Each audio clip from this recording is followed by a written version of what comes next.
So friends, a very good morning to one and all. आज हम start welcome to Gyan Sagar classes. Today we are going to start our marathon for capital market and securities laws, and the topic we are going to cover today is SCRA Act. Ma'am, जब SEBI act है, companies act है, RBI act है, insurance act है, pension act है, तो क्या मस्ती चढ़ी इंस्टीट्यूट को कि फिर से एक एक्ट बना दिया हमारे लिए. ये एक्ट पहले था, सेबी बाद में आया है. पहले जो प्रिविलेंट था, पहले जो स्टॉक मार्केट से रिलेटेड सारे बायलॉज थे, वो किससे बनाए थे? Securities contract regulation act. आप लोग देख सकते हो क्या टाइमिंग दिया हुआ है, कब आया था ये एक्ट. दिस एक्ट केम इन 1957 और हमारा एक्ट सेबी कब आया था? 1992. तो ये तो मुझे क्लियर है, इतना तो बेसिक नॉलेज है, बुद्धि है हमें कि पहले सिकरा था, सिकरा के बाद सेबी आया. बट ये सिकरा बोलता क्या है? आइए शुरू करते हैं. The government promulgated, one second, हाँ जी, तो ऑब्जेक्टिव ऑफ सिकरा पर आते हैं. This is an act to prevent undesirable transactions in securities by regulating the business of dealing therein by providing for certain other matters connected therewith. यानी कि जो भी ट्रांजेक्शन आज स्टॉक मार्केट में हो रहा है वो किसी भी लेवल पे गलत ना हो, उसके अंदर गड़बड़ ना हो, अनडिजायरेबल ट्रांजेक्शन ना हो, उसे बचाने के लिए हमारे पास पहले था सिकरा एक्ट. सिकरा ने कुछ रूल्स बनाए कि कैसे कंपनीज खुद को प्रोटेक्ट नहीं कर सकती अगर वो कुछ भी गलत करती है तो. ठीक है, क्या सिकरा से पहले एक बात बताओ, सेबी के ऊपर मैंने कई बार बोला था कि सेंट्रल गवर्नमेंट अपनी पावर्स एक्सरसाइज कर सकती है, तो कांट आई से कि सेबी के अलावा सिकरा पे भी गवर्नमेंट अपनी पावर्स एक्सरसाइज कर सकती है? फॉर श्योर कर सकती है. ठीक है, सो central government regulatory jurisdiction over stock exchange through a process of recognition and continued supervision. कौन सी एंटिटी स्टॉक एक्सचेंज बन सकती है, कौन सी नहीं बन सकती? मैम, हमने आज तक लिस्टिंग के बारे में पढ़ा, बट हमें यह भी तो जानना ज़रूरी है कि स्टॉक एक्सचेंज कौन बन सकता है, कौन नहीं बन सकता. तो if you have to register as a stock exchange, तो तुम कैसे एक स्टॉक एक्सचेंज की तरह फंक्शन करोगे, वो तुम्हें कौन बताएगा? सिकरा. अगर आप सिक्योरिटीज़ में कंट्रैक्ट कर रहे हो तो कैसे करोगे? सिकरा बताएगा. लिस्टिंग ऑफ सिक्योरिटीज़ से रिलेटेड सारी बातें कौन करेगा? सिकरा करेगा. दिस इज़ एन मैराथन, तो मुझसे उम्मीद नहीं की जाए that I will be very fast over here. Okay, सबसे पहले we shall take an overview कि हमारा सिकरा क्या क्या हेल्प करेगा, हमारी क्या क्या काम आता है सिकरा. आ जाओ. Right of appeal to SAT. आप लोगों ने, मैंने पहले सेबी में भी बताया था कि जैसे कंपनीज़ के केस में एनसीएलटीज़ होते हैं, इन द सेम वे अगर मुझे सिक्योरिटीज़ कॉन्ट्रैक्ट रेगुलेशन एक्ट या फिर इस एक्ट में कुछ भी गड़बड़ होती है, I will go to SAT. मुझे लिस्टिंग कैसे करनी है, इश्यू कैसे करना है, मेरे ऊपर कौन सी पेनल्टीज़ लगेगी, कौन सी नहीं लगेगी, डी लिस्टिंग से रिलेटेड, स्टॉक एक्सचेंज से related power, recognition, D recognition, D mutualisation and corporatisation of stock exchange. Ma'am, ऊपर से गया, ऊपर से कैसे जा सकता है? सब कुछ पता है अपन को. डी म्यूचुअलाइजेशन क्या होता है? वन एंड ऑल को सेम मत रखो, अलग अलग करो. कहने का सीधा मतलब कि स्टॉक एक्सचेंज एक अलग बॉडी है, सेबी एक अलग बॉडी है, मेंबर्स एक अलग बॉडी है. तो the people who are doing the transactions are not same as the people who are holding the management of stock exchange. Demutualise करना. ठीक है, इसके बाद क्या करता है हमारा SCRA? It provides for the procedure to be followed for recognition of stock exchange. कैसे मेरा स्टॉक एक्सचेंज आएगा? रिटर्न्स वगैरह कौन सी फर्निश होगी? क्या एक स्टॉक एक्सचेंज को भी एनुअल रिटर्न्स फर्निश करनी पड़ती हैं? बेटा, आज इंडिया में कंपनीज़ को एनुअल रिटर्न्स फर्निश करनी पड़ती है. तुम खुद लॉजिक से बताओ कि जब मैंने कंपनीज़ के लिए प्रोहिबिटरी कर रखा है, सॉरी कंपलसरी कर रखा है कि उनको अपनी रिटर्न्स फर्निश करनी है, तो क्या सिकरा के लिए ज़रूरी नहीं होगा क्या कि स्टॉक एक्सचेंज भी अपने रिटर्न सबमिट करे? हाँ, करनी पड़ेगी. Inquiry into the affairs of stock exchange and members, अगर मेंबर्स कुछ गलत करते हैं तो. और लिस्टिंग कैसे होगी उसके बारे में भी कौन बताता है? सिकरा. सिकरा किस किस के ऊपर एप्लीकेबल नहीं है? Important question, repeated question. Government, Reserve Bank of India and any local authority setup by any special laws. हमारी सेंट्रल गवर्नमेंट क्या सेबी के अंडर आएगी? क्या नहीं? They can work together, but we can't ever say कि central government SEBI से नीचे चला गया. ठीक है. एनी कन्वर्टेबल बॉन्ड और शेयर वारंट और any option in so far as the entitles the person in whose favour any of the foregoing has been issued by conversion of the bonds warrant otherwise on the basis of price agreed upon when the same was issued. मान लीजिए कि आपके पास कोई convertible warrant पड़ा हुआ है, तो you already know कि उसको आज ना कल तो कन्वर्ट होना ही है. The day it will held to maturity, उसको कन्वर्ट होना ही है, ठीक है।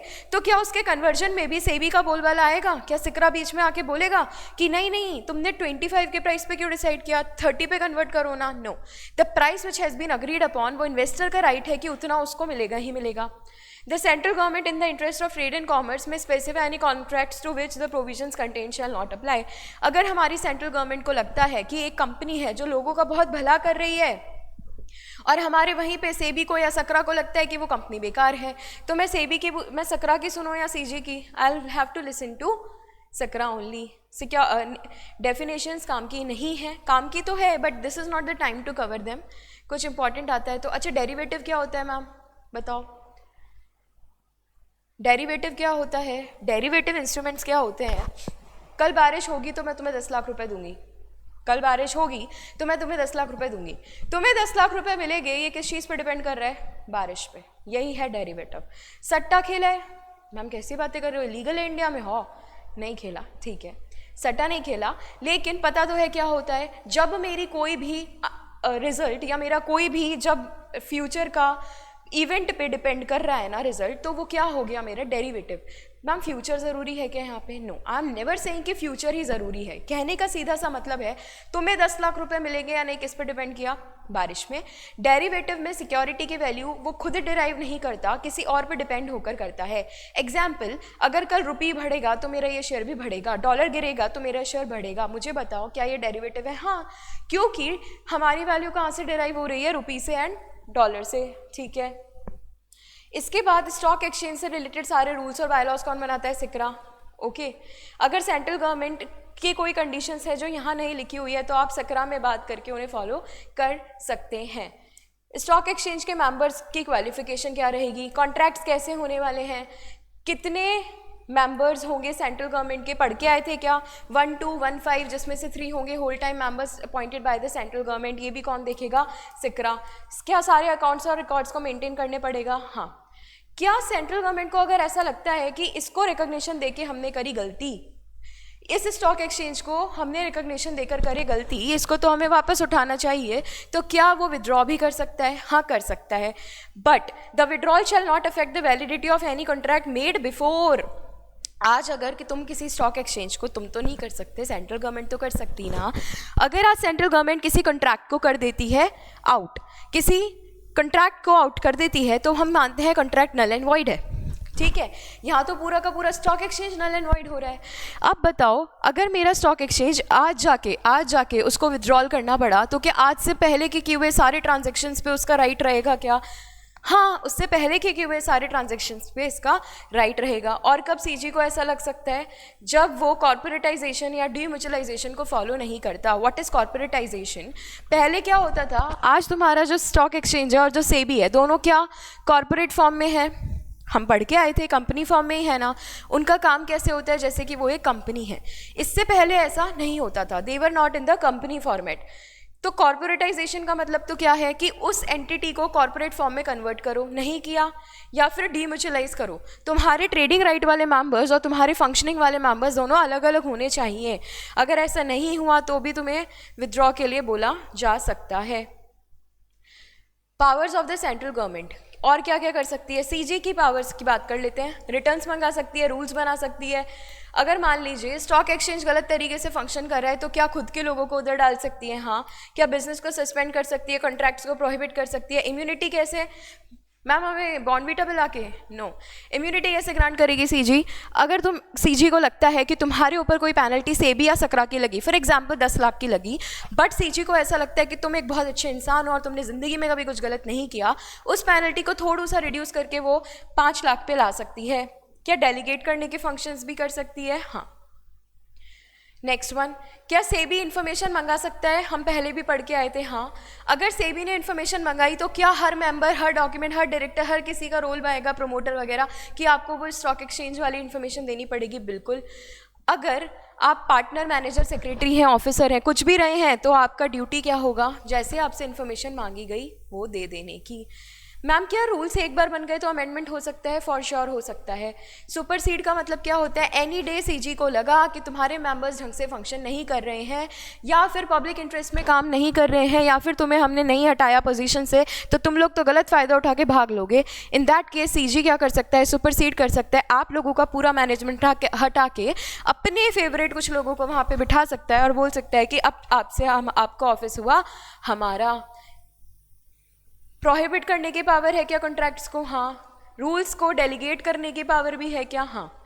Central government by an order publish in the official gazette direct that powers except the power exercisable under any provision of the act shall in relation to the matters and conditions if any may be specified be exercisable by the securities and exchange board of India RBI। Power to make rules, this section empowers that. क्या rules बनाने की power CG के पास है? हाँ, common है। कैसे application रहेगी? आप अगर आज कुछ भी करने जा रहे हो, एप्लीकेशन देते हो क्या? हाँ। वो एप्लीकेशन का मैनर क्या रहेगा, उसका फीस क्या रहेगा? इंक्वायरी कर रहे हो तो कैसे रहेगी? कितनी तक तुम पे इंक्वायरी हो सकती है? मैम इंक्वायरी करते करते हम तो उनके घर का पूरा सोना अपने पास उठा लिया। Is it possible? नहीं। ये तो अपन पहले भी पढ़ के आए थे कि सीज करने से पहले तुम्हें स्पेशल कोर्ट का परमिशन लेना पड़ता है। तो ये बातें कौन बता रहा है? सीजी बता रहा है। रिटर्न्स और एनुअल रिपोर्ट्स कैसे फर्निश होनी है ये सीजी बताएगा। डॉक्यूमेंट्स कैसे प्रिजर्व एंड मेंटेन होंगे वो बताएगा सीजी। ठीक है।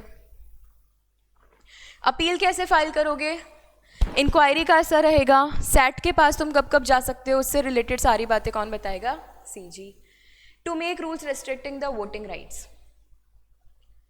देखो इंडिया में एक प्रॉब्लम है, मेजॉरिटी बोलने के लिए माइनॉरिटी रूल है, बट चलता क्या है? मेजॉरिटी। अगर 10 मेजॉरिटी वाले लोग एक साथ आ गए तो मुझे बताओ क्या माइनॉरिटी का कोई फंक्शन रह पाएगा क्या? वो कुछ कर पाएंगे क्या? नहीं कर पाएंगे। So there can be a restriction on the voting rights before of the members. अगर मान लीजिए सीजी को लगता है कि ये अपने वोटिंग राइट्स को गलत वे में एक्सरसाइज करेगा, तो स्टॉक एक्सचेंज के मेंबर्स का वोटिंग राइट ये डिसाइड करेंगे। मैम मेरी पेड अप कैपिटल, मैं अमीर हूँ, मेरी पेड अप कैपिटल 50 करोड़ है, किसी की 10 लाख है, मेरा और उसका वोट एक ही है? हाँ। इंडिया में यहाँ पे 1 वोट 1 शेयर रहता है। इसका सीधा सा मतलब तुम्हें कोई फर्क नहीं पड़ता तुम्हारी पेड अप कैपिटल कितनी है, तुम्हें वोट कितना मिलेगा? एक। The restriction on the right of the member to appoint another person as proxy to attend and vote at the meeting of stock exchange. Also कौन मेरा प्रॉक्सी बन के आ सकता है मीटिंग में, कौन नहीं आ सकता, और उस प्रॉक्सी के पास क्या राइट्स रहेंगे वो भी कौन बताएगा? सीजी बताएगा। अभी सारी पावर्स डेलीगेट किसको की हुई हैं? सेबी को। अब समझ में आया हमने सेबी को क्यों पढ़ा था? क्योंकि सकरा की पावर्स या फिर सीजी ने आज सारी पावर्स किसको दे दी हैं? सेबी को। बाय लॉज क्या होते हैं? फालतू वाले लॉज मैम। एक तो होते हैं मेन लॉज, एक होते हैं बाय लॉज। मेन लॉज ढंग से फंक्शन करे उसके लिए मैं बनाती हूँ बाय लॉज। बाय लॉज जैसे स्टॉक मार्केट ओपन कितने बजे होगा, क्लोज कितने बजे होगा, क्लियरिंग हाउस जो है वो कितने दिन में सारा काम करके देगा। क्लियरिंग हाउस मतलब जिसका क्या काम होगा, जिसका शेयर है उसके पास तक पहुंच जाए, जिसका पैसा है उसके पास तक पहुंच जाए। फिर से बोल रही हूँ, अगर किसी कंपनी ने आज शेयर इशू किया तो कंपनी को क्या मिलेगा? पैसा। इन्वेस्टर को क्या मिलेगा? शेयर। इन्वेस्टर को शेयर मिल जाए, कंपनी को पैसा मिल जाए, ये कौन देखेगा? Clearing house. सेबी को और क्या बताना पड़ेगा? Total number of each category of security carried over 1 settlement period to another. कितनी ऐसी सिक्योरिटीज़ हैं जिनका सेटलमेंट पिछले पीरियड में नहीं हो पाया? कौन सी ऐसी सिक्योरिटीज़ हैं? स्क्वायर अप हो गई। स्क्वायर अप मतलब बाय और सेल ट्रांजैक्शन मैच होकर कैंसिल होना, that is called square up. Total number of category actually delivered on clearing. कितनी ऐसी थी कैटेगरी जो डिलीवर हो गई। फिर पब्लिशिंग हाउस को और बातें जो चाहिए। ब्लैंक ट्रांसफर्स के ऊपर एक रेगुलेशन या प्रोहिबिशन है। ऐसा नहीं है कि तुम खाली ब्लैंक चेक्स होते हैं वैसे ही तुम ब्लैंक ट्रांसफर्स करो, स्टॉक एक्सचेंज में नॉट अलाउड। कोई और कैरी ओवर फैसिलिटीज़ या और फैसिलिटीज़ है उनके ऊपर रोक लगा सकता है। सेटलमेंट कितना होगा ऑल्टर उसको पोस्टपोन कर सकता है। मार्केट रेट बताना, ओपनिंग लोएस्ट क्लोजिंग, कंट्रैक्ट्स बताना, मार्जिन रिक्वायरमेंट्स बताना, ये सब बातें होती है हमारी कवर। इनमें से आप कुछ भी लिख सकते हो, it's not a big deal. ये है कुछ बायलॉज। अगर मान लीजिए आप बायलॉज को भी फॉलो नहीं करते तो आपके ऊपर लग जाएगा जुर्माना, या फिर आपकी मेंबरशिप आपसे छीन ली जाएगी, या फिर आपकी मेंबरशिप थोड़े पीरियड के लिए छीन ली जाएगी। Ma'am what is the difference between expulsion and suspension? Expulsion होता है जिंदगी भर के लिए, एक बार गया हमेशा के लिए गया। सस्पेंशन होता है कुछ पीरियड के लिए, ठीक है, या फिर कोई भी पेनल्टी लगती है जो तुम्हारे ऊपर लगनी चाहिए वो लगा दी जाएगी। Fair enough. सेबी के पावर्स अपन पहले भी पढ़ के आए थे। टू मेक और amend the bylaws of the stock exchange. अगर मान लीजिए स्टॉक एक्सचेंज की गवर्निंग बॉडी बोलती है कि देखिए हमें ये नया लॉ चाहिए हमारे लिए, मान लो आज मैं अपना स्टॉक एक्सचेंज, मैं बहुत अमीर हूँ, मुझे अपने नाम का एक स्टॉक एक्सचेंज बनाना है, मानवी स्टॉक एक्सचेंज, क्या मैं उसके अंदर अपनी पावर्स को अलग से ला सकती हूँ? क्या अलाउड है? अलाउड है। वंस मैं जाके परमिशन ले लूँ सेबी की कि मुझे तो मेरी कंपनी में, मेरे स्टॉक एक्सचेंज में ये रूल्स रहेंगे, ठीक है, बट क्या वो पब्लिक इंटरेस्ट को ध्यान में रख के होगा? हाँ। ऐसा रूल नहीं बना सकती मैं कि मुझे तो सारे आतंकवादियों को अपनी स्टॉक एक्सचेंज पे शेयर्स की ट्रेड करानी है, नो, नॉट अलाउड, ठीक है। अच्छा, बायलॉज कैसे पब्लिश होते हैं? ऑफिशियल गजट में। ऑफिशियल गजट कौन निकालता है? सीजे निकालता है। क्या इस बायलॉज को रिवाइज अमेंड भी किया जा सकता है क्या? यस। ऐसा नहीं है कि एक बार हो गया तो पत्थर की लकीर है, रोज़ नए अमेंडमेंट्स आ रहे हैं, specially in case of securities market रोज़ नए अमेंडमेंट आ रहे हैं, तो बाय लॉज का अमेंडमेंट भी किया जा सकता है, नॉट अ बिग डील, ठीक है। इसके अलावा to issue directions. Issue directions मतलब टाइम टू टाइम अगर इन्वेस्टर्स के इंटरेस्ट में सेबी को कुछ लगता है बाहर आना चाहिए, मैम आप सेबी और सिक्रा में कंफ्यूज करो क्योंकि दोनों एक ही हैं। Now all the powers have been delegated to SEBI. पहले सिक्रा था, अभी सेबी है, तो मैं अगर सेबी भी बोलूँ या सिक्रा भी बोलूँ, they are one and the same, ठीक है। इंटरेस्ट से इन्वेस्टर्स या फिर और भी रिलेटेड कोई चीज़ा है उसके ऊपर अपना कमेंट देना। To prevent the affairs of any RSA और क्लियरिंग कॉर्पोरेशन और any other agency being conducted in a manner detrimental to the interest of investors, proper manage के लिए क्लियरिंग कॉर्पोरेशन एजेंसी वगैरह का अपॉइंटमेंट एंड ऑल, ठीक है। इसके अलावा सेबी क्या कर सकता है? रेगुलेशन बना सकता है।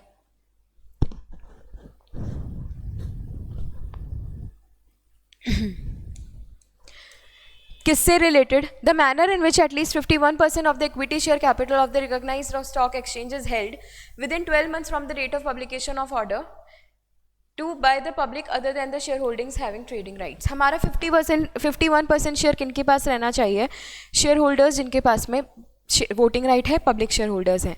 उसके अलावा वाला कौन सा रहेगा? जिनके पास वोटिंग राइट्स नहीं है, कोई और eligibility requirements and terms and conditions, ठीक है, सेटलमेंट प्रोसीडिंग से रिलेटेड। एडजुडिकेट क्या होता है? ये हम पहले भी पढ़ के आए थे। सेबी में appoint any person not below the rank of division chief, जो क्या काम करेगा? एडजुडिकेशन करने का काम करेगा।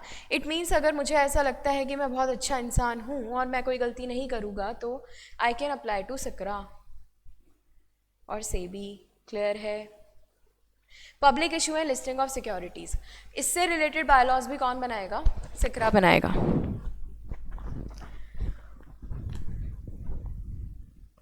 One point which we have left is the powers of SEBI shall not apply to IFSC. IFSC क्या है? International financial services centre. हमारे मोदी जी ने specially in case of Gujarat international financial services centre बनाया है, जहाँ पे क्या होता है, सारे के सारे काम होते हैं ऐसे जैसे कि वो फॉरेन कंपनी है। ऑल्दो वो इंडिया में इस्टेब्लिश्ड है, उसमें सारी कंपनीज़ भी इंडियन हो सकती हैं, फॉरेन की कंपनीज आके वहाँ इन्वेस्ट भी करती हैं, बट वहाँ फंक्शनिंग कैसे हो रही है? तुम इंडिया का पार्टी नहीं हो, तुम तो फॉरेनर्स जैसे हो, तो उन्हें स्पेशल ट्रीटमेंट दिया जाता है। क्या इंडिया में फॉरेनर्स को स्पेशल ट्रीटमेंट दिया जाता है क्या? हाँ, ठीक है, पॉजिटिव वे में बोल रही हूँ, नेगेटिव में नहीं। तो जो स्पेशल ट्रीटमेंट दिया जा रहा है that will make you entitled to get some certain kind of benefits. उनमें से एक बेनिफिट है आपके ऊपर सेबी एक्ट के या सिक्रा एक्ट के provisions will not be applicable, ठीक है। मैम पब्लिक इशू क्या होता है? पब्लिक इशू क्या होता है? जब भी कोई कंपनी लोगों से, जनरल पब्लिक से पैसा उठाने, have I said private issue, private placement, preferential issue? No, what I said was public issue. जब भी कोई एंटिटी, कोई कंपनी जनरल पब्लिक से पैसा उठाने वाली होती है तो it help to comply with the bylaws of stock exchange, ठीक है। ऑफर डॉक्यूमेंट पब्लिक को देने से पहले क्या हमें स्टॉक एक्सचेंज को देना पड़ता है? सेबी की परमिशन लेनी पड़ती है। हाँ, अगर परमिशन आपको नहीं मिली है रिकॉग्नाइज स्टॉक एक्सचेंज से तो आपको क्या करना पड़ेगा? फोरफीट करना पड़ेगा। आपको जितना पैसा मिला था लोगों से वो वापस देना पड़ेगा, नहीं दिया तो 15% पर एनम का आप पे लग जाएगा इंटरेस्ट। Right of appeal. अब मान लीजिए आप बहुत अच्छे इंसान थे, अगर आपने सब कुछ सही किया उसके बाद भी स्टॉक एक्सचेंज ने आपको लिस्ट करने से मना कर दिया तो फिर क्या आप क्या कर सकते हो 15 दिन के अंदर, 15 दिन from the date on which the reasons for refusal are furnished. एक तो बिना रीज़न के तुम्हें मना नहीं कर सकते, अपन पहले भी पढ़ के आए थे। जिस दिन तुमको रीजंस मिल जाते हैं, जिस दिन तुमको पता चल जाता है कि okay my application has been rejected on those grounds, उसके 15 दिन में you can apply to central government where the stock exchange has omitted or failed to dispose of within the time limit in the Companies Act the application for the permission of shares and debentures on the stock exchange within 15 days। 15 days देखना है तुम्हें कब से, या तो तुम्हें वो order का पता लगा, तुम सीजी को जाके अपील कर सकते हो। सीजी क्या करेगा, या तो स्टॉक एक्सचेंज के ऑर्डर को वेरी करेगा या सेट असाइड करेगा। वेरी का मतलब स्टॉक एक्सचेंज ने जो ऑर्डर दिया उसमें थोड़े से चेंजेस करना।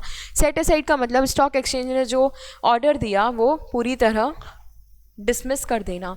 Where the stock exchange has omitted to or failed to dispose of the application within the specified time, grant or refuse the permission, and where the central government set aside the decision of the stock exchange or grants the permission, stock exchange shall act in conformity with the orders of the central government। क्या stock exchange अपनी मर्जी से काम करेगा क्या? नहीं। Once the appeal have been filed to the stock central government, अब सारी चीज़ें कौन बताएगा? Central government. सैट के पास भी again you can go to 15 days, वो भी तुम्हारा यही सारा काम करेगा। राइट टू लीगल रिप्रेजेंटेशन, या तो मैं खुद को रिप्रेजेंट कर सकती हूँ जब मैं अपील के लिए जाती हूँ। अगर मैं खुद को प्रेजेंट नहीं कर पा रही हूँ when I am going for any appeal, तो मैं अपॉइंट करूँगी किसी लीगल रिप्रेजेंटेटिव को who will be a chartered accountant और अ कंपनी सेक्रेटरी और अ कॉस्ट अकाउंटेंट या फिर लीगल प्रैक्टिशनर्स। वापस बोलो, अगर मान लीजिए मैं खुद नहीं जा पा रही हूँ तो मैं हूँ एक सीए, तो मैं बिकॉज मैं एक सीए हूँ, okay, and I have to go for appeal, मैं जाके अपील कर सकती हूँ, ठीक है।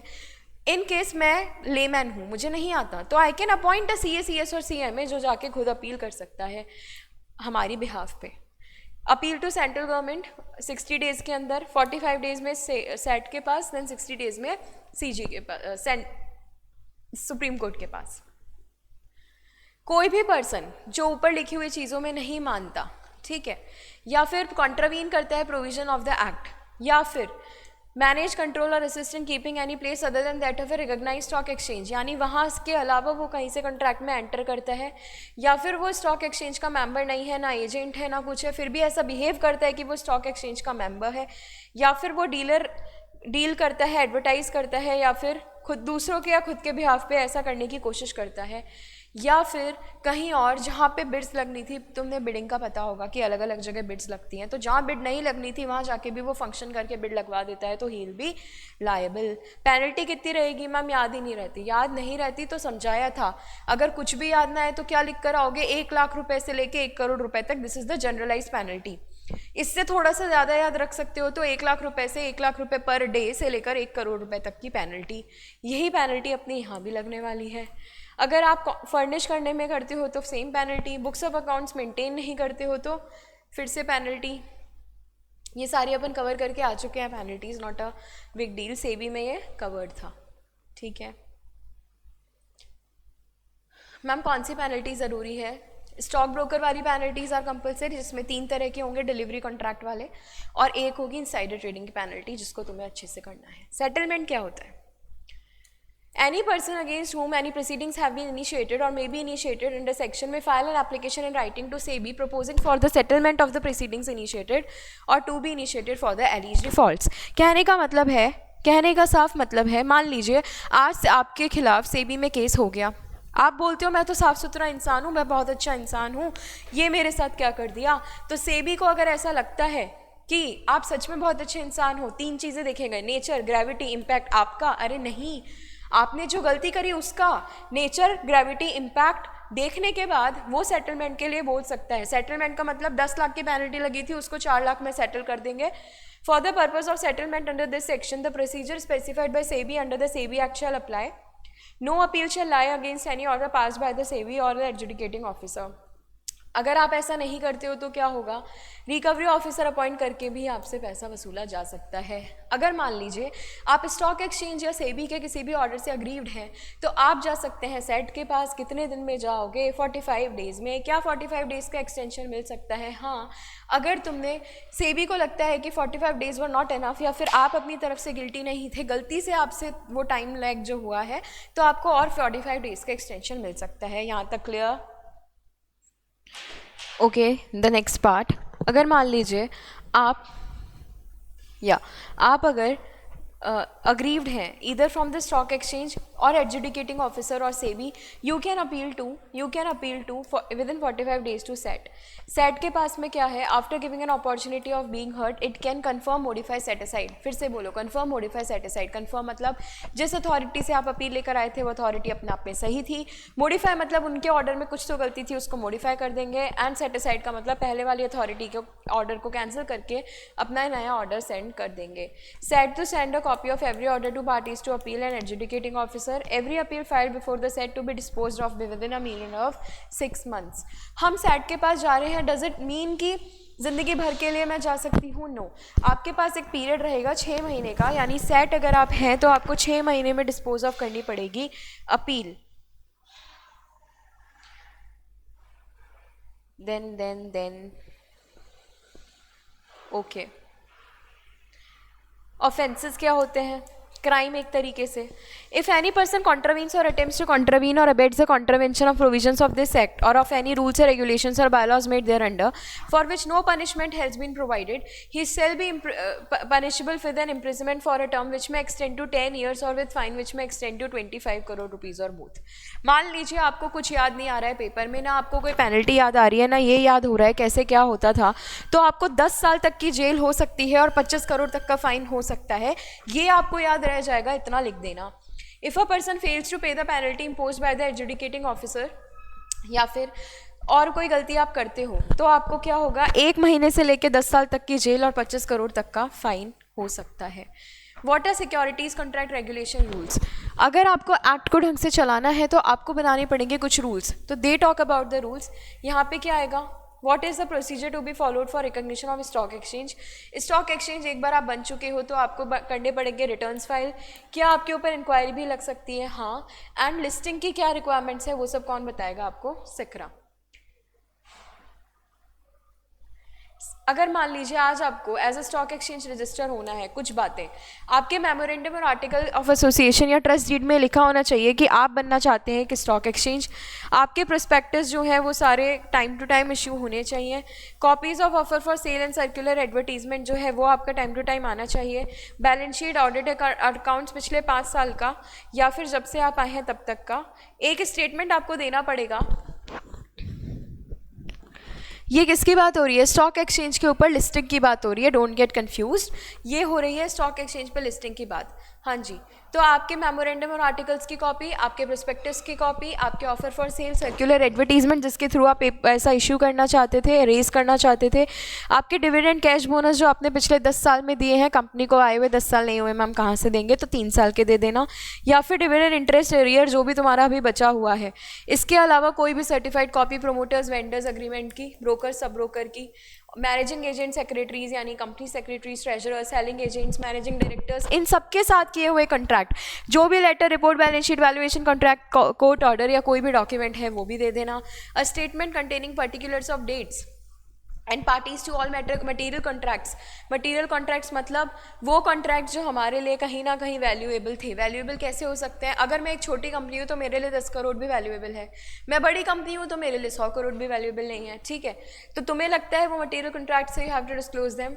आपकी क्या हिस्ट्री रही है? हिस्ट्री में क्या क्या आएगा? आपकी ऑथराइज कैपिटल, इश्यूड कैपिटल, किसने शुरू करी, क्यों शुरू करी, शुरुआती प्रोमोटर्स कौन थे, आज प्रोमोटर्स कौन है, चेंज आया तो क्यों आया, क्या बीच में कोई मर्जर एक्विजिशन हुआ, ये सब बता देना।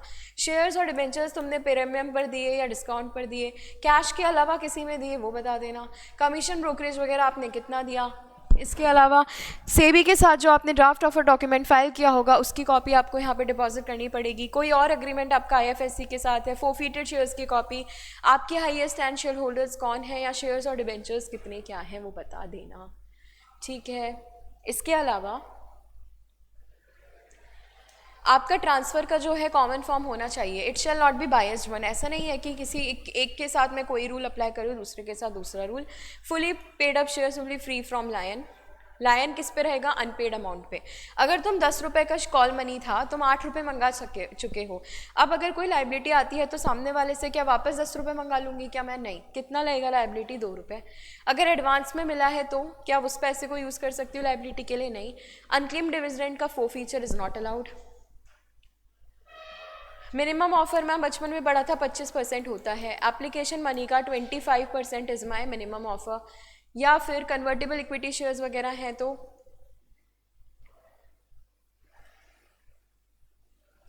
कितनी रहेगी हमारी वैल्यू, कितना रहेगा? If the post issue capital of the company is not more then 1600 crore rupees. ठीक है, प्लीज़ इस वाली लिमिट को ध्यान में रख लो कि मिनिमम ऑफर कितना। अगर आपके कन्वर्टेबल इक्विटी शेयर्स हैं, if your offer price is 1600 crore तो minimum value will be 1400 crore 400 crore sorry. अगर आपका मिनिमम कैपिटल वैल्यू जो आ रहा है वो आ रहा है 1 लाख करोड़ तो आएगा 4000 करोड़। ठीक है, अगर आपका जो है 1 लाख करोड़ से ज़्यादा आ रहा है तो फिर आएगा 5000 crore and at least 5% of each class और काइंड ऑफ इक्विटी शेयर्स। याद रह जाए तो रख लेना, it is quite important, simple. ये तुम्हारा मिनिमम ऑफर है ना अलॉटमेंट। इसके अलावा आपको लेटर ऑफ अलॉटमेंट दिखाना पड़ेगा, लेटर ऑफ राइट बताना पड़ेगा, कितने एक्सेप्ट हुए, सीरियली नंबर थे या नहीं थे, printed in a good quality, फालतू की चीज़ें।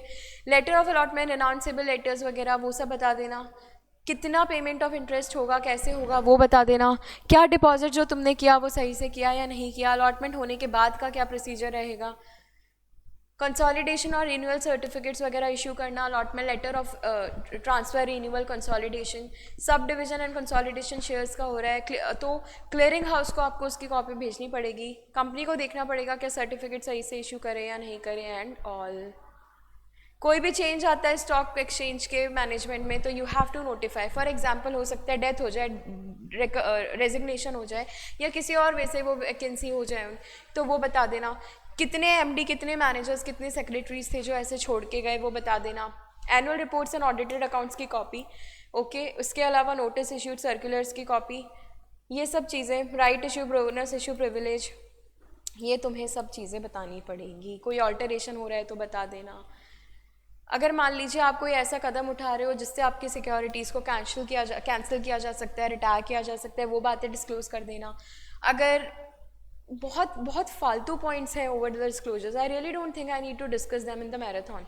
Application for listing of new securities आपको देनी पड़ेगी रिकॉग्नाइज्ड स्टॉक एक्सचेंज को।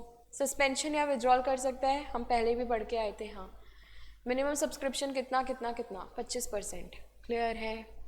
So this is your and up with the securities contract regulation act chapter, SCRA act. कुछ भी नहीं है इसमें, मोस्टली चीज़ें हम सेबी में कवर करके आए थे वैसी ही हैं, थोड़ा सा एक्स्ट्रा पॉइंट था which we have covered hair.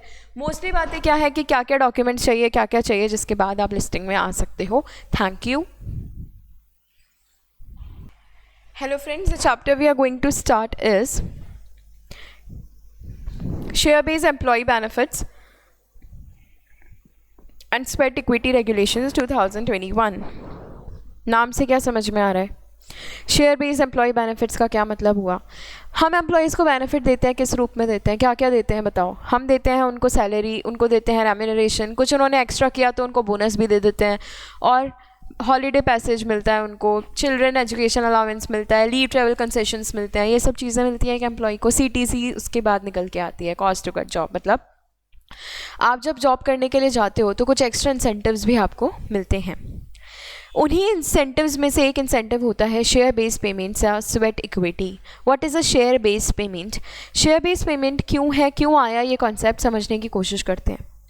देखो, तुम सीधा सा बताओ एक एग्जांपल से, आप रेंट के घर में रहते हो तो ज़्यादा सेफली रखते हो चीज़ों को, या फिर आपकी खुद की चीज़ होती है तो उसको ज़्यादा सेफली रखते हो? आपका खुद का घर है, उसकी दीवारें गंदी करोगे तो 10 बार सोचोगे, या फिर रेंट के घर की दीवार को गंदा करने से पहले सोचोगे? दिल से बताना, ईमान से बताना, ऐसा नहीं कि मैम हम तो अच्छे हैं, मैम हम तो अपने रेंट वालों की भी सोचेंगे, या फिर हम वो रेंट ओनर जो हैं हमारे घर के वो बहुत गंदे हैं, वो हमें बहुत ज़्यादा पनिश कर सकते हैं इस चीज़ के लिए। मैं वो सब बात ही नहीं कर रही। मैं बोलती हूँ तुम्हारा दिल क्या बोलता है, तुम दूसरे की चीज़ को ढंग से रखते हो या खुद की चीज़ को ज़्यादा सहेज के रखते हो? खुद की, सिंपल है। क्यों? क्योंकि you have a sense of belongingness, ownership. तुम्हें ऐसा लगता है ये मेरी है, और कोई मेरी चीज़ है ना, उसको मैं ख़राब नहीं कर सकती यार। मेरी किसी चीज़ को ख़राब करना मुझे ठीक नहीं लगता, सिंपल, ऐसा होता है ना। या फिर अपनी चीज़ों से मुझे ज़्यादा प्यार होता है? ये तो ऑब्वियस है। रोड पे चलते हो किसी आदमी की केयर करते हो या अपने पेरेंट्स अपने बच्चों की केयर करते हो? मैम बच्चे सॉरी पेरेंट्स तो हैं, उनकी केयर ज़्यादा करते हो या फिर किसी और की? ऑब्वियसली हम अपने पेरेंट्स की केयर क्या ज़्यादा करते हैं।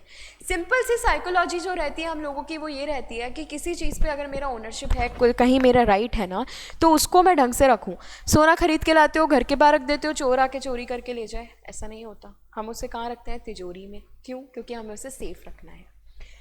In the same way companies क्या करती हैं, अपने एम्प्लॉयज़ को बिलोंगिंगनेस देने के लिए, उनको एक दिलासा देने के लिए कि देखो तुम इस कंपनी का पार्ट हो खुद। क्या एम्प्लॉयज़ कभी भी ढंग से काम करते हैं क्या? कॉर्पोरेट में जाओ, अगर आपके दीदी भैया और कॉर्पोरेट में काम कर रहे हैं, just sit with them and listen to them. वो आपको इतनी तारीफ़ें सुनाएंगे ना अपने बॉस की कि आपके कान में दर्द हो जाएगा। ठीक है, यानी इतना तो समझ में आता है कि कोई भी इंसान अपनी जॉब से खुश नहीं होता। ऐसा होता है, कोई भी इंसान अपनी जॉब से कभी खुश नहीं होता।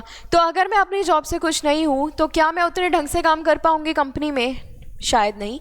वहाँ पे मेरी प्रॉब्लम्स आएंगी, मैं अपनी खुन्नस किस पे निकालूंगी? कंपनी के काम पे। वहीं अगर मान लो कंपनी डूब रही है और मेरा खुद का शेयर होल्डिंग है उस कंपनी में, क्या अब भी मैं खुन्नस निकाल सकती हूँ? नहीं। मेरे मन में एक फियर क्या रहेगा, यार मेरा भी तो पैसा यहाँ इन्वेस्टेड है, अगर ये कंपनी कल को डूब गई तो हो सकता है मेरा पैसा भी डूब जाए। अब क्या मैं अच्छे से काम करूँगी? चांसेस बढ़ जाते हैं। आई एम नॉट सेइंग कि 100%, क्योंकि आपको शेयर मिल रहा है थोड़ा सा, बट स्टिल कुछ चांसेस तो बढ़ जाएंगे कि अब मैं काम अच्छे से करूँगी। उसी इंसेंटिव को नाम दिया है हमने share based employee benefits. And what is sweat equity? Sweat कब आता है? जिम जाने से, मेहनत करने से, पसीना पसीना होता है स्वेट।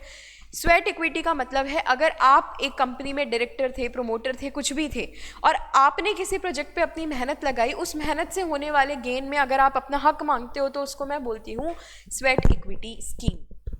क्या क्या कवर करेंगे हम इस चैप्टर में?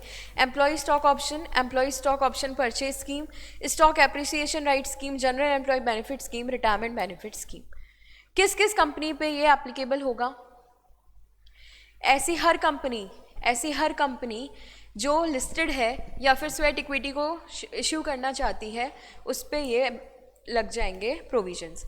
क्यों? For the direct and indirect benefit of the employees involving dealing or subscribing in purchase of securities directly and indirectly, for satisfying directly or indirectly any or one of the following conditions. The scheme is set up by the company or company in the group. The scheme is funded or guaranteed by the company. The scheme is controlled by the company or under management company in the group. Employee की definition important है, इसलिए पढ़ लेते हैं। Employ क्या होता है? जो कि कंपनी के साथ एक अग्रीमेंट में एंटर हुआ है कि मैं आपकी कंपनी का एम्प्लॉय हूँ एंड ही और she is working in India और आउटसाइड इंडिया। मैंने क्या सिर्फ इंडिया बोला क्या? नहीं, मैंने यहाँ पे आउटसाइड इंडिया भी बोला। सो वर्किंग इन इंडिया और outside India both are covered here. A director of the company whether a whole-time director or not, including a non-executive director who is not a promoter or member of the promoter group, but excluding an independent director. क्या independent director को stock option scheme मिलती है? नहीं। क्यों ma'am, ऐसा क्यों?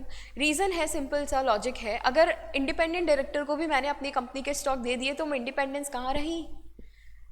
Independence criteria satisfy करने के लिए क्या माना हमने कि उसका कोई एसोसिएशन हमारी कंपनी के साथ होना नहीं चाहिए। अगर मैं इतनी बेवकूफ़ी करती हूँ कि मैं अपनी ही कंपनी के इंडिपेंडेंट डायरेक्टर को शेयर्स इश्यू करती हूँ, तो क्या वो इंडिपेंडेंट रह पाएगा? कल नहीं रह पाएगा। ठीक है। इसके अलावा हमारी एम्प्लॉय के साथ साथ हमारी ग्रुप कंपनी यानी हमारी सब्सिडरी और एसोसिएट के एम्प्लॉयज़, हमारी होल्डिंग के एम्प्लॉयज़ भी हमारी एम्प्लॉय के डेफिनेशन में आएंगे।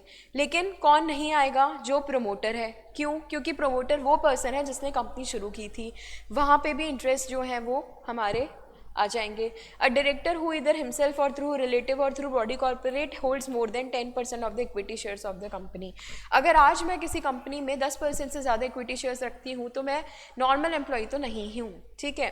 तो अगर मैं ऐसी डायरेक्टर भी हूँ जहाँ मेरा 10% से ज़्यादा शेयर्स है तो वो नहीं आएगा। ये चीज़ें तुम्हें पता होनी चाहिए अभी के लिए। Okay, fair enough. There are two routes through which I can give shares to the employees. एक होता है डायरेक्ट रूट, एक होता है इनडायरेक्ट रूट। सबसे इजी, सबसे सिंपल। डायरेक्ट रूट में क्या होता है? कंपनी जो होती है अपने एम्प्लॉय को सबसे पहले देती है ऑप्शन कि आप आइए हमारे शेयर्स को इतने प्राइस में खरीदिए। मैम अगर मैं एक लिस्टेड कंपनी हूँ तो मेरा एम्प्लॉय मुझसे क्यों खरीदेगा, जाके स्टॉक मार्केट से ही खरीद लेगा ना, अगर उसे मेरी ही कंपनी के शेयर्स खरीदने हैं। क्योंकि देखो अगर वो मेरे से खरीदेगा डायरेक्टली तो फिर उसका नाम भी आएगा कि देखो इसने तो हमारा शेयर खरीदा है। ये सब बातें मैं इतना डिस्क्लोजर वगैरह रखूँ ही क्यों, मैं तो जाके बाहर खरीद लेता हूँ, या मैं अपने हस्बैंड अपने वाइफ को बोल देती हूँ कि जाइए आप मेरी बिहाफ पे शेयर्स खरीद के ले आइए। सिंपल। मैम वाइफ हस्बैंड रहे, मैं अपने हस्बैंड को बोल देती हूँ कि आप मेरे बिहाफ पे शेयर खरीद के ले आइए, तो फिर यहाँ पे मेरा रिक्वायरमेंट आया ही क्यों बताओ, या फिर ये रिक्वायरमेंट आया ही क्यों कि मैं कंपनी से खरीदूंगी। सीधा सा सिंपल सा रीज़न है, बिना फ़ायदे के इस देश में कुछ नहीं होता। हो सकता है मार्केट में मेरे शेयर की वैल्यू चल रही होगी 200 रुपीज़ या 250 रुपीज़, बट यहाँ पे मैं क्या बोलूँगी, वहाँ वो प्राइस कितनी है 200 या फिर 180 है। अब मार्केट में तुम 250 में खरीदोगे या मुझसे 180 में, ऑब्वियसली मुझसे। एम्प्लॉय के पास ऑप्शन दिया है, ऑप्शन का मतलब कंपल्शन होता है क्या, कहीं भी नहीं। Option never means compulsion. हमने सिर्फ एक ऑप्शन दिया है कि आप चाहो तो खरीद सकते हो, ना चाहो तो नहीं खरीदो। एंड जब एम्प्लॉय एक्सरसाइज कर लेगा उस ऑप्शन, तो एम्प्लॉय तो हमको क्या दे देगा, पैसा, और कंपनी एम्प्लॉय को क्या दे देगी, शेयर्स। क्लियर है, दोनों फायदे हो गए, कंपनी को मिल गया पैसा, एम्प्लॉय को मिल गए शेयर्स। ये है हमारा direct route. Second is the indirect route. What is an indirect route? Ma'am ये क्या जाला बिछा रखा है, देखो ध्यान से सुनना, एक बार में समझ में आएगा। कंपनी क्या करती है, खुद शेयर्स इश्यू नहीं करती, कंपनी एक ट्रस्ट बनाती है।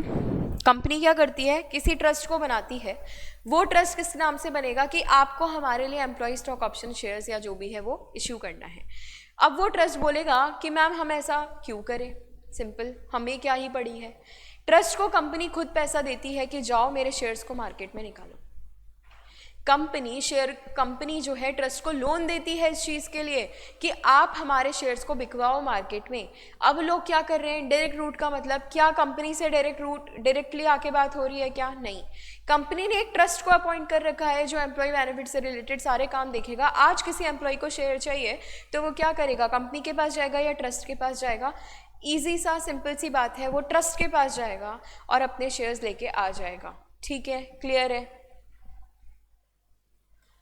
एक बार यहां से देखना, grant of loan for payment of subscription money.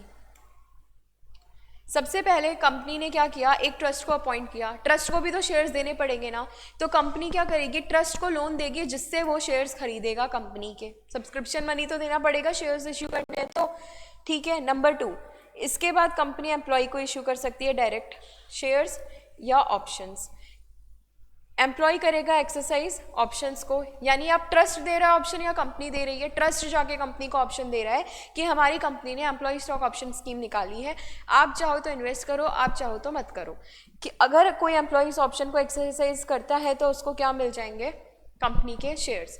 Final जब प्रोसीजर हो जाएगा तो एम्प्लॉय को मिल गए शेयर्स, ट्रस्ट को मिल गया पैसा, और ट्रस्ट जो है वो रीपेमेंट कर देगी लोन का। Simple, clear. कुछ इंपॉर्टेंट बातें ट्रस्ट रूट पे जाने की। अगर मुझे ट्रस्ट रूट पे जाना है तो मुझे इश्यू के टाइम पे ही, शेयर होल्डर्स के अप्रूवल के टाइम पे ही ये बात उनसे अप्रूव करा के लानी पड़ेगी कि क्या आप ट्रस्ट रूट के लिए रेडी हैं। क्योंकि देखो ट्रस्ट में मानती हूँ शेयर होल्डर्स का ट्रस्टी होगा, मतलब जो हमारे एम्प्लॉयज़ हैं वो अपने किसी ट्रस्टी को बिठा के रखेंगे जिन पे उसको ट्रस्ट होगा कि हाँ हमारे साथ कुछ गलत नहीं होगा। Still there might be a case कि मेरे एम्प्लॉयज़ तो इतने अच्छे हैं, उन्हें लगता है कि मैं एज अ कंपनी बहुत अच्छी इंसान हूँ, बट वो ट्रस्ट जो है वो ख़राब है, हो सकता है ना। तो वो इस केस में परमिशन ही नहीं देंगे कि आप ट्रस्ट रूट पे जाएं। तो आपको सबसे पहले क्या करना पड़ेगा, आपको ट्रस्ट रूट के लिए लेकर आनी पड़ेगी एक परमिशन। और हमारे देश में परमिशन हमेशा कैसे आती है, स्पेशल रेजोल्यूशन से। मैम हमेशा बड़ी चीज़ों के लिए हमेशा स्पेशल रेजोल्यूशन से आती है। अ कंपनी में implement several scheme permitted under through a single trust. क्या एक ही ट्रस्ट बहुत सारी स्कीम्स में फंक्शन कर सकता है क्या? हाँ, उसके लिए 2 चीज़ें इंपॉर्टेंट है। एक तो बुक्स ऑफ अकाउंट रख लेना, सारे डॉक्यूमेंट्स और डॉक्यूमेंट रख लेना। क्या ट्रस्ट डीड होना ज़रूरी है? अभी मैंने बताया एम्प्लॉयज़ के वेलफेयर के लिए काम हो रहा है। आई एम नेवर सेइंग कि हम अपने फ़ायदे के लिए कुछ कर रहे हैं। अगर एम्प्लॉय के वेलफेयर के लिए काम हो रहा है तो एक ट्रस्टी एम्प्लॉयज़ के बिहाफ पे अपॉइंट होना ज़रूरी है। ट्रस्टी कौन कौन बन सकता है? नंबर 1, अगर आप कंपनी के डायरेक्टर, केएमपी या प्रोमोटर हो, या ग्रुप कंपनी यानी कि होल्डिंग सब्सिडरी एसोसिएट के डायरेक्टर, प्रोमोटर या की मैनेजरल पर्सन हो, तो आप कभी भी ट्रस्टी नहीं बन सकते। अगर आप कंपनी के 10% से ज़्यादा वोटिंग शेयर, आप या तो खुद या आप बेनिफिशियरी कैपेसिटी में, हो सकता है इनडायरेक्टली, मैंने किसी और के नाम पे 10% से ज़्यादा शेयर्स रखे हैं, बट अल्टीमेट ओनर तो मैं ही हूँ, बेनिफिशियल ओनर मैं ही हूँ, अगर ऐसा भी केस है तो I can not be the trustee of the company. ठीक है। The trustees of a trust which is governed shall not vote. क्या ट्रस्टीज़ को वोट देने का हक दे दूँ मैं? नहीं, क्योंकि ट्रस्टीज़ हमेशा क्या देखेंगे? एम्प्लॉय का benefit. Trustee should ensure that the requisite approval from the share holders has been obtain from company. Trust बनाने से पहले क्या रेजोल्यूशन पास हुआ था? क्या ट्रस्टी खुद डेलीवेटिव में डील कर सकता है क्या? आके ट्रस्टी को खुद ही मस्ती चढ़ी, उसे लगा कि यार एम्प्लॉयज़ को शेयर दे दे के थक गया, क्यों ना थोड़ा सा सट्टा खुद भी खेला जाए, खुद ही खरीद बेच में आ जाते हैं। नहीं, आपको अपॉइंट किया गया है लोगों का भला करने के लिए, तो आप वही काम करो, आप लोगों के भलाई के लिए काम करो, आप उनके लिए अपना सारा दिमाग लगाओ, सब कुछ लगाओ, आपको और कोई रीज़न नहीं मिलना चाहिए। For the purpose of disclosures on the recognise stock exchange, the share holding of the trust shall be shown as non promoter and non public share holding. ये क्या बात बोली मैंने? अभी मैंने बताया था कि कंपनी सबसे पहले जब ट्रस्ट रूट पे जाती है तो अपने ट्रस्ट को कुछ शेयर्स देती है, तो ट्रस्ट को जो शेयर्स मिल रहे हैं वो कौन से रूट में मानूं मैं? बताओ, ट्रस्ट को जो शेयर्स मिल रहे हैं वो एम्प्लॉय रूट मानूं? वो कौन सा रूट मानूं? डायरेक्ट है, इनडायरेक्ट है? डायरेक्ट एम्प्लॉय वाला तो नहीं है, इनडायरेक्ट वाला रूट है। ठीक है। नंबर 2, ट्रस्ट के पास जो शेयर्स जा रहे हैं क्या वो प्रोमोटर या पब्लिक शेयर होल्डिंग का पार्ट है क्या? नहीं। पब्लिक शेयर होल्डिंग का पार्ट होते तो वो नॉर्मल शेयर होल्डर्स वाले शेयर होते ना, उसको मैं एम्प्लॉय बेनिफिट क्यों बोलती? और अगर प्रोमोटर के होते तो वो पहले से ही प्रोमोटर्स के होते, उन पे भी मेरा कोई राइट नहीं है। कहने का सीधा और साफ मतलब है कि जब मैं एम्प्लॉय स्टॉक ऑप्शन इश्यू कर रही हूँ तो मुझे एक अलग से अपने शेयर्स को रखना पड़ेगा। Secondary acquisition in a financial year shall not exceed 2% of the paid up capital as at the end of previous year. What is secondary acquisition? What is secondary acquisition?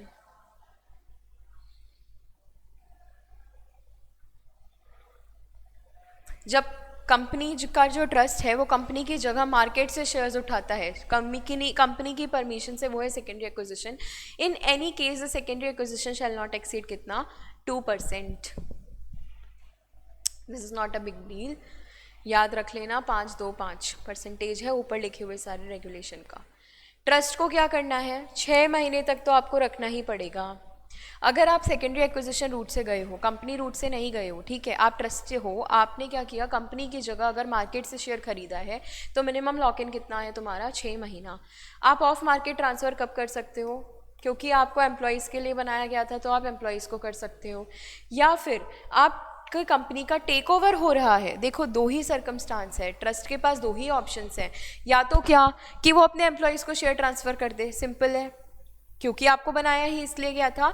अगर आप अपने एम्प्लॉयज़ को share transfer करते हो there is no problem, but in case आप अपने employees को share transfer नहीं करते तो आपके पास दूसरा रूट क्या है? टेक ओवर वाला रूट। टेक ओवर वाला रूट का क्या मतलब हुआ? जब आपकी कंपनी का टेक ओवर ही होने जा रहा है तब आप जा सकते हो कि हाँ मेरे भी शेयर्स हैं, मेरे पास भी कुछ शेयर्स हैं, इनको भी ले लो। टेक ओवर में ऑफ़र आता है, ये चीज़ तो ध्यान होगी। मुझे मेरे रिमेंडिंग शेयर होल्डर्स से ऑफ़र लेना पड़ता है कि आप भी अपने शेयर्स को बेच दो। क्या वो ट्रस्ट जिसके पास कंपनी के शेयर्स हैं वो भी कंपनी का शेयर होल्डर कहलाएगा? हाँ, तो उनके पास तब एक ऑप्शन आता है कि वो अपने शेयर्स को निकाल सकते हैं। क्या ट्रस्ट कभी भी मैकेनिज्म ऑफ ट्रेडिंग में आ सकता है? खुद स्टॉक एक्सचेंज पे जाके सेल और बाय कर सकता है? नहीं। To enable the employee to fund the payment of exercise price amount necessary to meet his or her tax obligations and other related expense pursuant to exercise of options granted under the ESOS, the vesting or conditions as the case may be or SAR. कभी भी क्या trustee जो है वो खुद participate नहीं कर सकता except these emergency regulations. For repaying the loan if the unappropriated inventory of shares held by trust is not appropriated. Winding up, NEFT, RTGS are the mode of payment जिसके through trust की काम करेगा। A company shall constitute a compensation committee जो सारे काम देखेगी scheme से related. Compensation scheme shall eliminate the delegate the all the powers to the trustee. Okay, final and first thing is, foremost thing is, पहली चीज़ किसके पास रहेगा? Trustee के पास रहेगा। इसके बाद कॉम्पेंसेशन कमेटी क्या देखेगी कि सारे काम जो हैं कंपनी के सही से हो रहे हैं नहीं हो रहे, and it may delegate the powers. It shall be the committee of whom, obviously SEBI है तो बोर्ड ऑफ डायरेक्टर्स सेबी के। However company may also up to designate is nomination remuneration committee, वो लोग भी डिसाइड करके दे सकते हैं कि कॉम्पनसेशन कमेटी में कौन आएगा। इसमें क्या होगा? Formulate detail terms and conditions of the scheme, सारी स्कीम्स के बारे में बताया जाएगा। पॉलिसीज एंड प्रोसीजर्स, और ये भी चीज़ बताई जाएगी कि there is a no violation of laws including the take over bids या कुछ भी। A company shall not be offered to employees of a scheme shall not be offered to employees of the company except, हमने special resolution pass किया। देखो simple सी चीज़ें, हो सकता है कंपनी डूबने वाली हो, कंपनी की लाइबिलिटीज़ बहुत ज़्यादा हो, कंपनी की जो नेट एसेट पोजीशन है वो काफ़ी ख़राब है, और आज कंपनी अपने एम्प्लॉयज़ को शेयर्स दे रही है। अरे भाई पहले बाहर वालों की तो देख लो, पहले बाहर वाले शेयर होल्डर्स का देख लो, पहले मार्केट का देख लो, तुम्हारी कंडीशन कितनी ख़राब है और तुम अपने शेयर होल्डर्स को पैसा देने चले। That is why there is a requirement of special resolution. Explanatory statement, अच्छा ये स्पेशल रेजोल्यूशन एम्प्लॉयज़ पार्टिसिपेट करेंगे क्या? उनके लिए तो हो रहा है। किसके लिए बात की मैंने? नॉर्मल शेयर होल्डर्स का हम रेजोल्यूशन पास कराएंगे कि क्या हम अपने एम्प्लॉयज़ को ये दें या नहीं दें। एक्सप्लेनेटरी स्टेटमेंट फालतू वाला स्टेटमेंट जिसमें क्या रहता है, नोटिस में जो लिखा है उससे रिलेटेड चीज़ें, और इसके अलावा और भी कोई रेजोल्यूशन पास करना हुआ तो करना पड़ेगा। सेपरेट रेजोल्यूशन किस किस चीज़ के लिए है? Secondary acquisition for implementation of the scheme. Secondary acquisition का मतलब जब कंपनी मार्केट से जाके शेयर खरीद के ला रही है तो सेकेंडरी एक्विजिशन को ध्यान रखना पड़ेगा। ट्रस्ट अगर सेकेंडरी एक्विजिशन करता है और उससे कैपिटल एक्सपेंशन जो है वो हो रही है, preferential allotment, qualified institutional placement, 5% से ज़्यादा अगर लिमिट क्रॉस हो रही है, फिर एक रेजोल्यूशन पास करना पड़ेगा।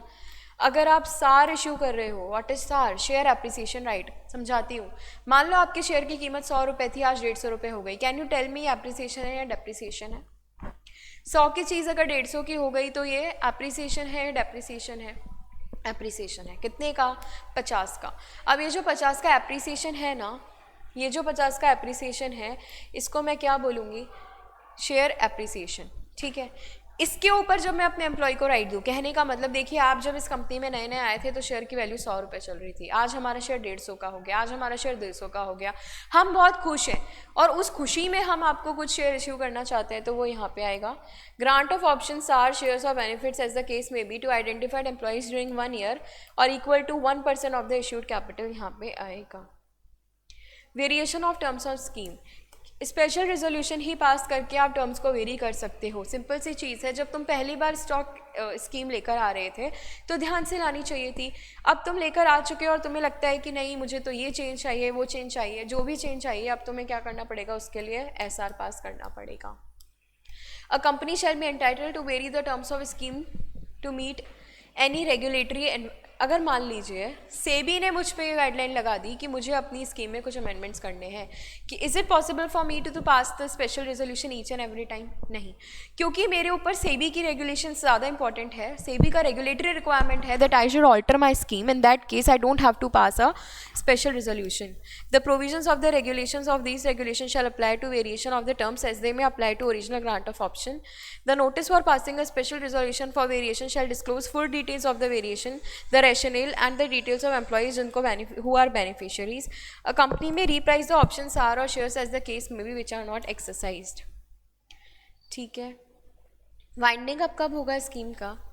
In case of winding up of the scheme being implemented by the company, the excess money or shares remaining with the trust after meeting all the obligations, if any, shall be utilized for the repayment of the loan or by way of distribution to employees or subject to approval of shareholders, be transferred to another scheme under these regulations as recommended by the compensation committee.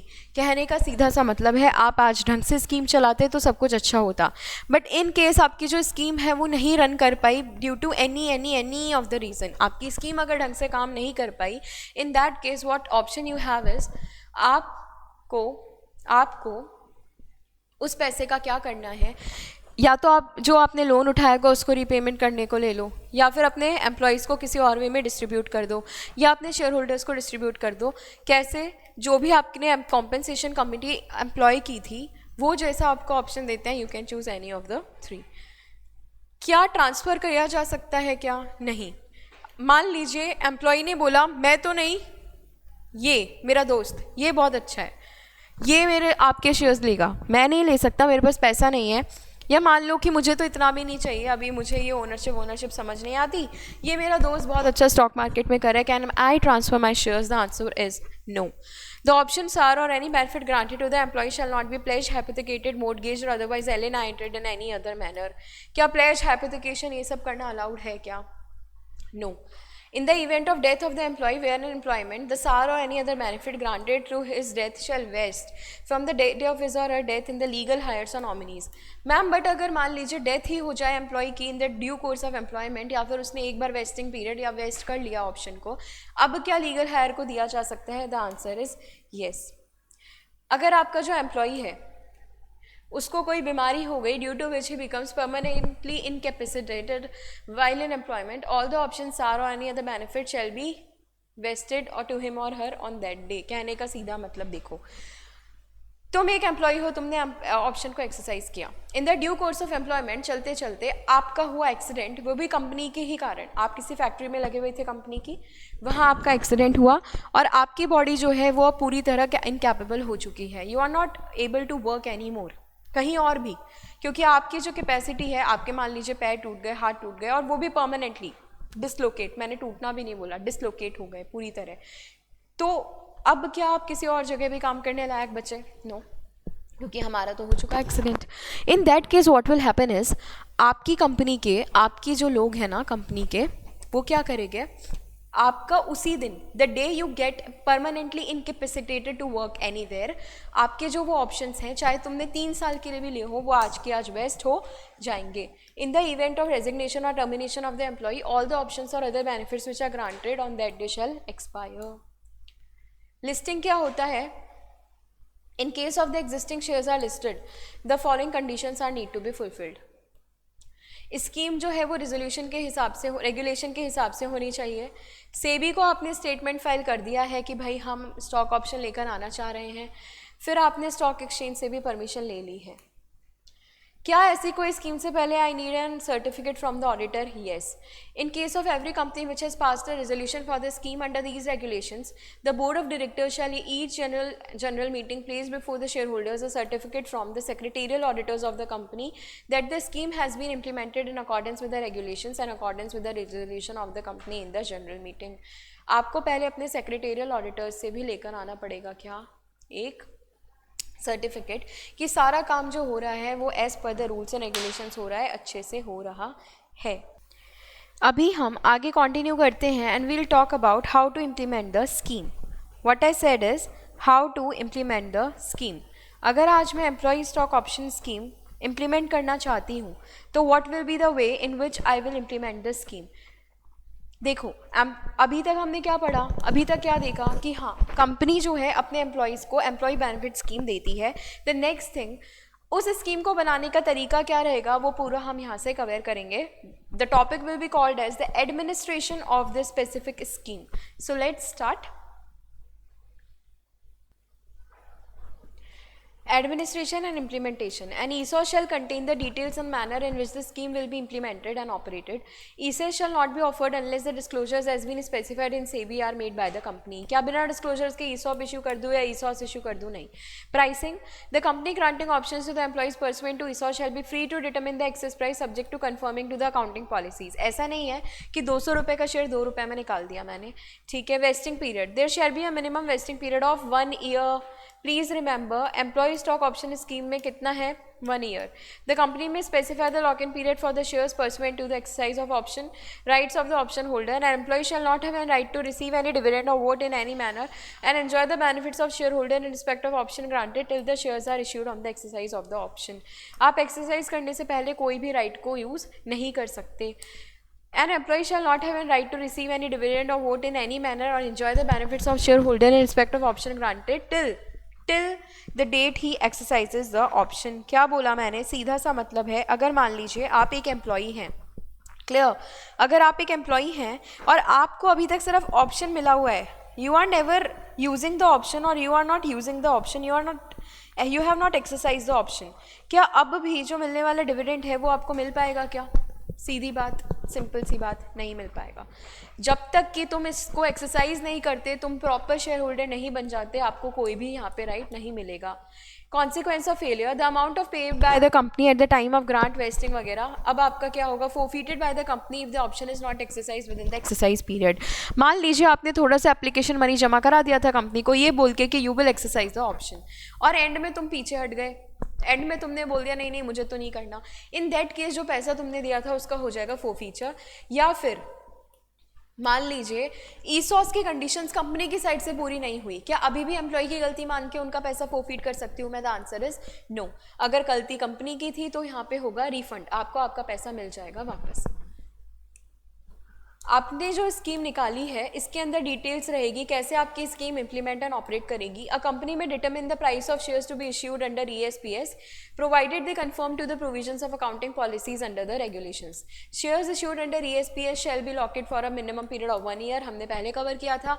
If the ESPS is a part of public issue and the shares are issued to the employed as the same price in the public issue, तो क्या lock in देने की ज़रूरत है क्या? नहीं। Simple सी चीज़, मान लीजिए आपने शेयर को 10 रुपये में निकाला और मार्केट में भी 10 रुपये में है, अब भी क्या मुझे लॉक इन वगैरह का कोई रिक्वायरमेंट रहेगा? नहीं, क्योंकि आप तो वैसे शेयर खरीद रहे हो ना जैसे मार्केट टर्म्स में है, फिर लॉक इन का क्या फ़ायदा?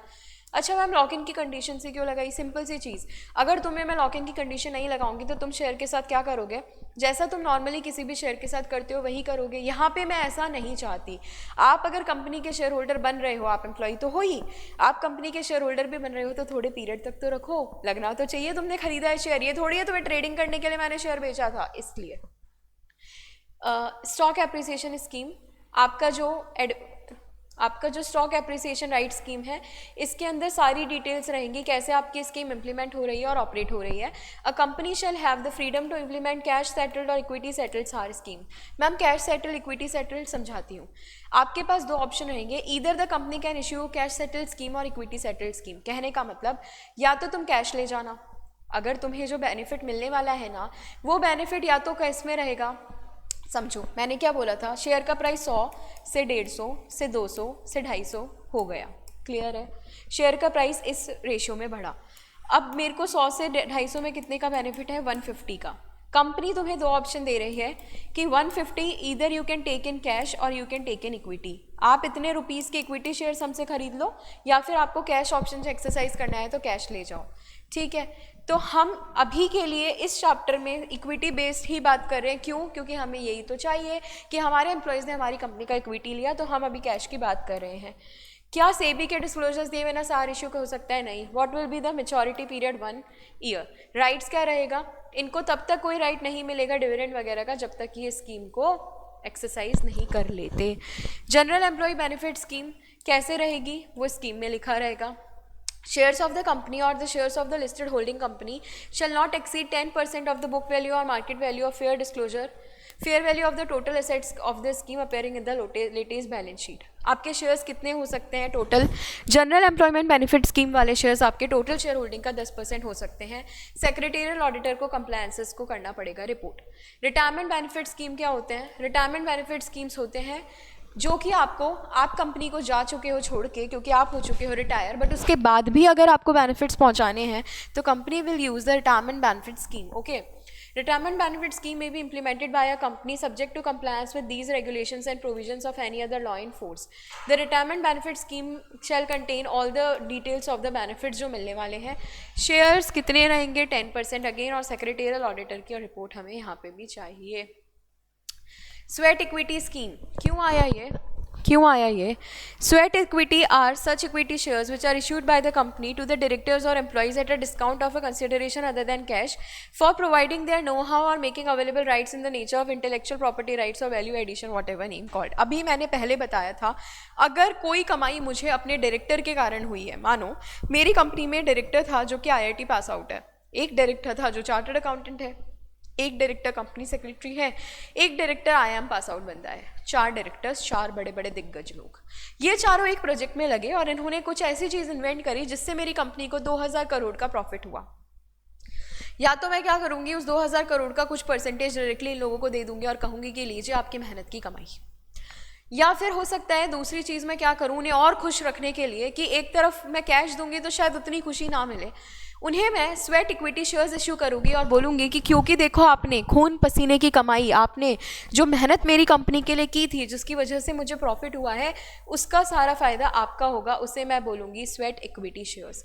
These are given to the employees on favorable terms and recognition of their work। आपने हमारी कंपनी के लिए अच्छा काम किया और आप हमारी कंपनी से जुड़े रहे तो हम आपको देंगे स्वेट इक्विटी। ठीक है, इसको क्या मैं बोल सकती हूँ, ये रिवॉर्ड है। हाँ, ये एक रिवॉर्ड की फॉर्म में होता है।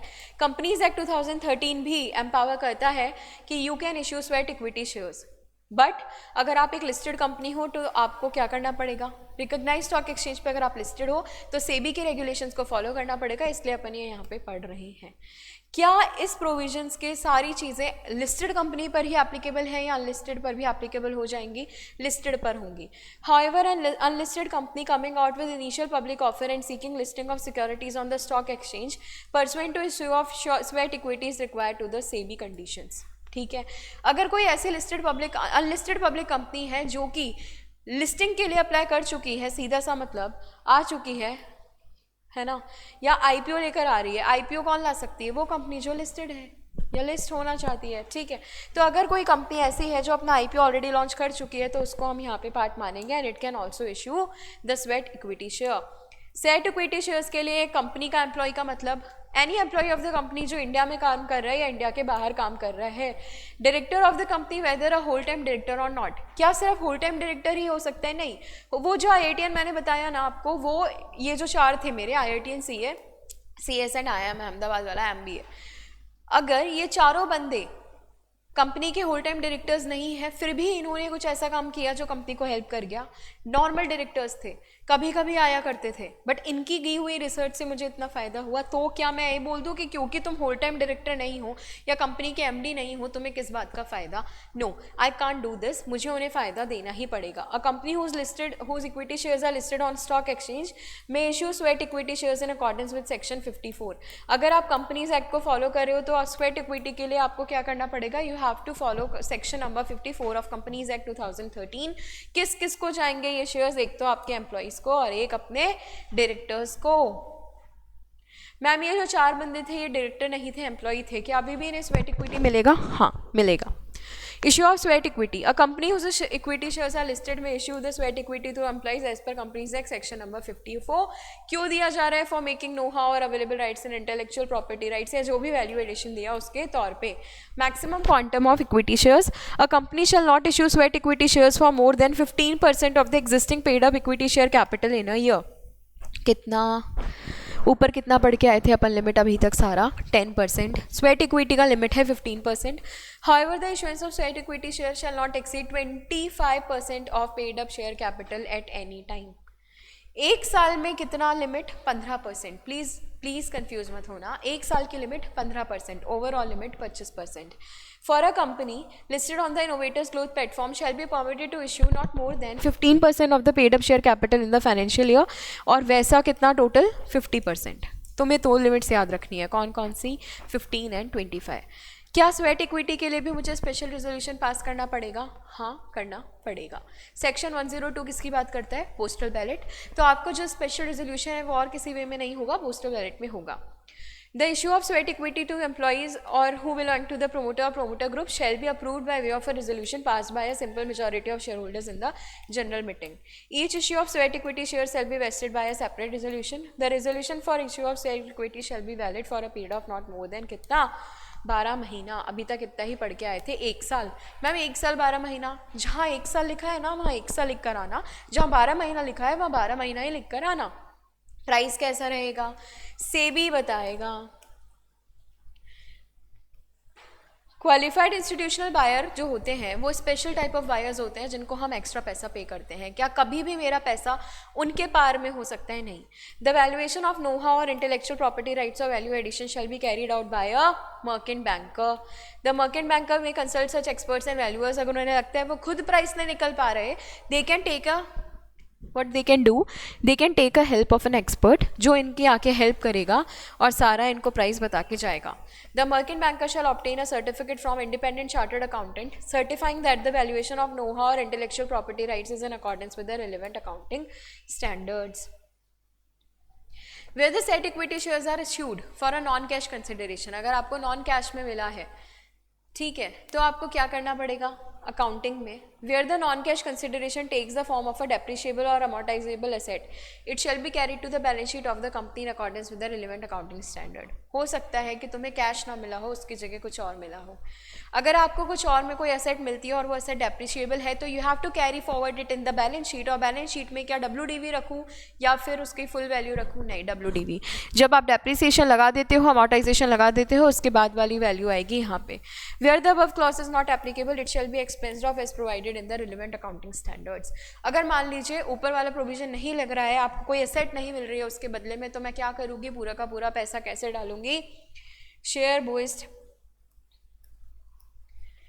बेस्ड